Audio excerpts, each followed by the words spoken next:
হযরত হুসাইনের সন্তান ছিলেন ইমাম জাইনুল আবেদিন। ইমাম জাইনুল আবেদিন রাহমাতুল্লাহি আলাইহি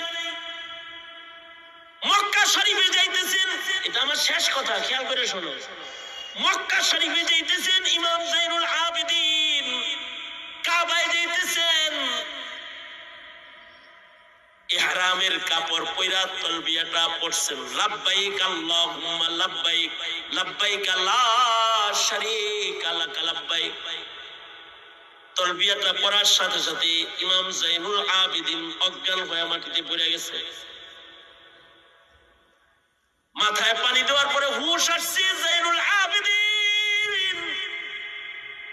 সাথীরা কয় ইমাম মাথায় পানি দিলাম, বেহুশ হয়ে গেলেন, কিল্লিগা কোনো পেরেশানি না, দুনিয়ার কোনো পেরেশানি না, আখিরাত তো আপনার সুন্দর যাইতেছেন। কাবা ঘরে আল্লাহর নির্বাচিত জমিন দিয়ে হাঁটাহাঁটি করবেন, কাবা ঘর তওয়াফ করবেন, মুলতাজমে ধরে আল্লাহরে ডাকবেন, হাজারুল আসওয়াদে চুম্বন করবেন, আরাফা মিনা মুজদালিফায় ঘোরাঘুরি করবেন, সাফা মারওয়ায় দৌড়াইবেন। কত সাআদাতমন্দ আপনি! এত দামি ইবাদতের জন্য আল্লাহ আপনাকে মৌকা দিয়েছে। এখন টেনশন না করে তো এখন খুশি হওয়ার কথা আপনার। তা আপনি এই হজ করতে যায় খুশি হইবেন, টেনশনে পড়ছেন কেন? টেনশনে পড়ছি আমি জাইনুল আবেদিনের দিলের ভিতরে একটা ভয়।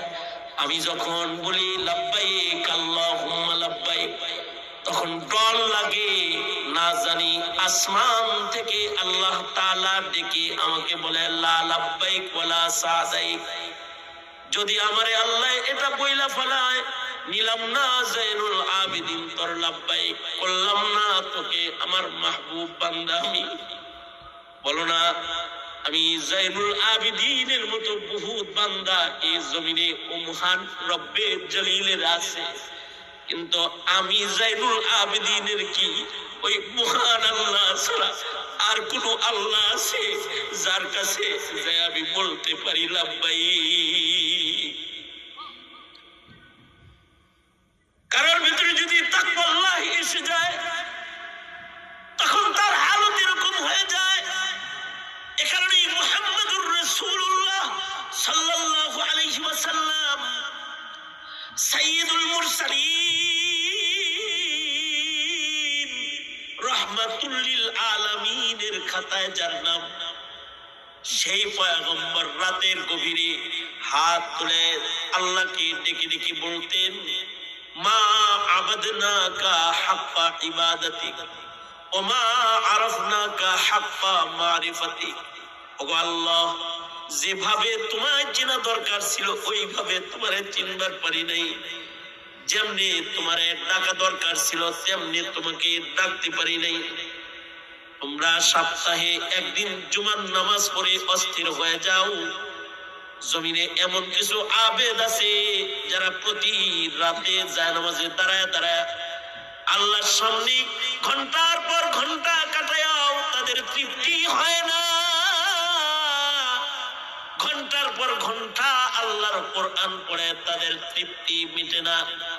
সারাক্ষণ তাসবিহ হাতে জিকির করে করে তাদের আল্লাহ পাকের ডাকার তৃপ্তি মিটে না।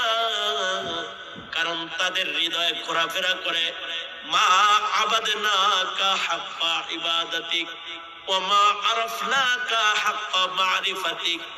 এই যে ইবাদতের সুউচ্চ একটা মাকাম, এই মাকাম আল্লাহ তাআলা তাকে দেয়। ওয়া আম্মা মান খাফা মাকামা রাব্বিহি ওয়া নাহান নাফসা আনিল হাওয়া فإن الجنة هي المأوى